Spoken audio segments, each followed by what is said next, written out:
Well, hello friends and neighbors. In today's video, I'm going to be finishing the conversion of the 60-gallon into a terrarium. I had attempted to make a paludarium sort of setup where it was half filled with water, as you can see here.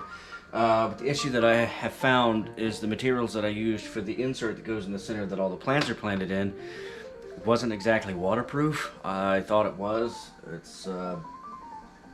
I had assumed that it was made out of some sort of plastic. I was wrong, so it's leaking. Because of that, I've been having bacterial blooms in the water. So I'm done trying to mess with it. I'm just gonna pivot, and I'm going to drain it. I'm gonna take all of the Madagascar lace leaves. I have two of them. There's one in this end, one in this end, and then I've just got a few Cryptocoryum that are growing in there. And what I'm gonna do is I'm gonna take them out. I've got a 29-gallon aquarium that has some plants growing in it. I'm going to take those plants out of that and put them in here once I get done putting the soil or the medium that I'm going to wind up using. It's going to wind up being a mixture of peat moss, wood chips, and a little bit of sphagnum moss. And then I'm going to take all of these plants and convert the 29 back into an aquarium, use the canister filter that's currently running this, put it on that, and see how that goes. Part of the reason that I've decided to just go ahead and convert this into a terrarium is that because of the bacterial infections I keep having in this water. I've recently, since I started having that problem, I've added aquarium salt, and I added an aerator. Well, that seems to be kind of sort of keeping it in check. The problem with that is now my mister system that I have in here, I can't run it because of the salt I put in here. The plants, especially the Nepenthes that I've got growing in here, won't do well if there's any sort of salt in the water, so I can't use it. So, you know, it kind of defeats the purpose. So I'm gonna go ahead and drain this. I'm gonna have to move the table, open the window, all that good stuff. I'm gonna go ahead and drain it, and we'll go step by step. And I'll try to explain what I'm doing as I go along, although it's going to be kind of self-evident. Yeah, so let's get started. So the first thing I'm going to do is move this cover, which is actually just a piece of drywall with some peel and stick wallpaper on it that I use to kind of hide all the stuff down here. Now the setup that I had is a Fluval 307 canister filter, and then I have this little secondary canister filter that just has biological media in it, and it seemed to work okay, but I think with the 29 it may be a little strong, but we'll see. But I'm going to go ahead and turn this off. Go ahead and unplug it. Unplug all power. And close it. Close the tubes, thus sealing this off. And I'll go ahead and close these so that I can safely remove them without too much fuss.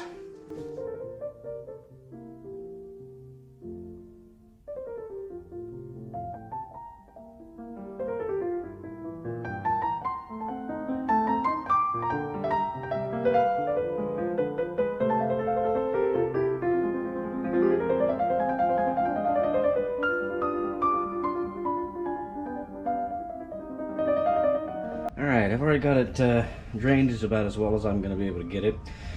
I'm going to leave the substrate that's in there to be the bottom few layers, or the bottom layer, and then I'm just going to go back and backfill with a mixture of bark and peat moss, and I'm going to go mix that up in a 5-gallon bucket, and I'll be back in a second. Okay, I'm going to start this process by layering a nice layer of this orchid bark on top of the substrate that's in there already.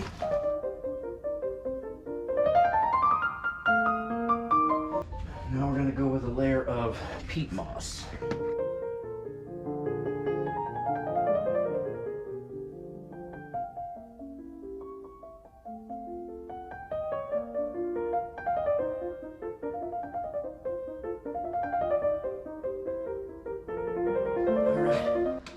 And after all of that, here it is. As you can see, all the different layers I put, the wood chips, and I put the wood chips in there, hopefully to facilitate the growth of mycorrhizal fungi. I may have some sort of fungal outbreak, but I've had mushrooms come up in my other terrariums before, and it doesn't seem to harm anything. If anything, the one that I've had the fungus come up in seemed to do quite well. So I'm not that worried about it, but I put it in here to help kind of dry up, be a buffer between where the water is going to collect down here in the bottom and the roots that may reach it. I just love it. I mean, I've got the two levels here, slightly higher, slightly lower. I don't know what else to say about it. I'll just have to give you some close-up views of it. We'll start at the left end. That is Rex Begonia Fedora, I believe is what that nice silvery leaf is called. I've mainly got begonias in here. There's a dwarf, oh my goodness, umbrella tree, but there's the Schiffelera, that's the word. And I've got a lipstick plant. That is a piper vine of some kind. Oh, there goes my ice maker. That is a piper vine of some kind, and I may regret having put that in here. We'll see. This, I can't remember what it is. It's not, I don't think it's a begonia. It might be, but I don't think it is. I cannot remember what it is. But it's a great ground cover, and it's just in a big clump, and it runs along either side.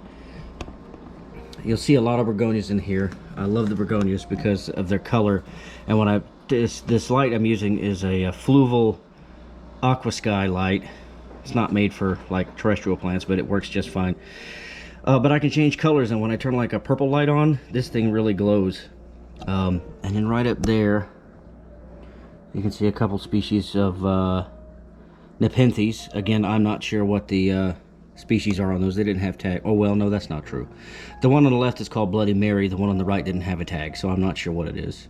I got a couple little bromeliads in here as well. We'll see how they do. And then I've got some Paphiopedilum orchids in here. Got one there, and that big one back there, if I remember correctly, the tag said Paphiopedilum Bulldog. It had a great big flower on it. And if you can look down in there, I don't know if you can see it or not. No, you couldn't because there's a leaf in the way. Let's try this from this angle. There is a flower bud popping up way down there in the crown of those two leaves. And I got a prayer plant. I can't remember what that is, but I tried growing it in a pot in just regular room humidity, and it did not like it. I put it in here, and it's doing quite well. So yeah, so it's gonna take a little while for it to really settle in and really kind of show me whether it's gonna be happy or not. I will make an update as we go along, but for now, this is it. I say a lot. I need to quit doing that, but my brain moves faster than my mouth, so it's hard for me to find the words to say. But yeah, there it is. After all of that, thank you for watching. If you have any questions, feel free to leave a comment, and I will see you in the next one. Just kidding. I actually forgot. The 20 gallon that I took all those plants out of, I'm going to put a picture up what it looked like before I moved the plants. I'm also going to do like a really short time-lapse sort of thing right here on the end, just to show you how I set it up with the Madagascar lace leaves and what it looks like currently. And then that's it. So again, thank you for joining me. Appreciate you watching the video if you made it this far, and I look forward to seeing you in the next one.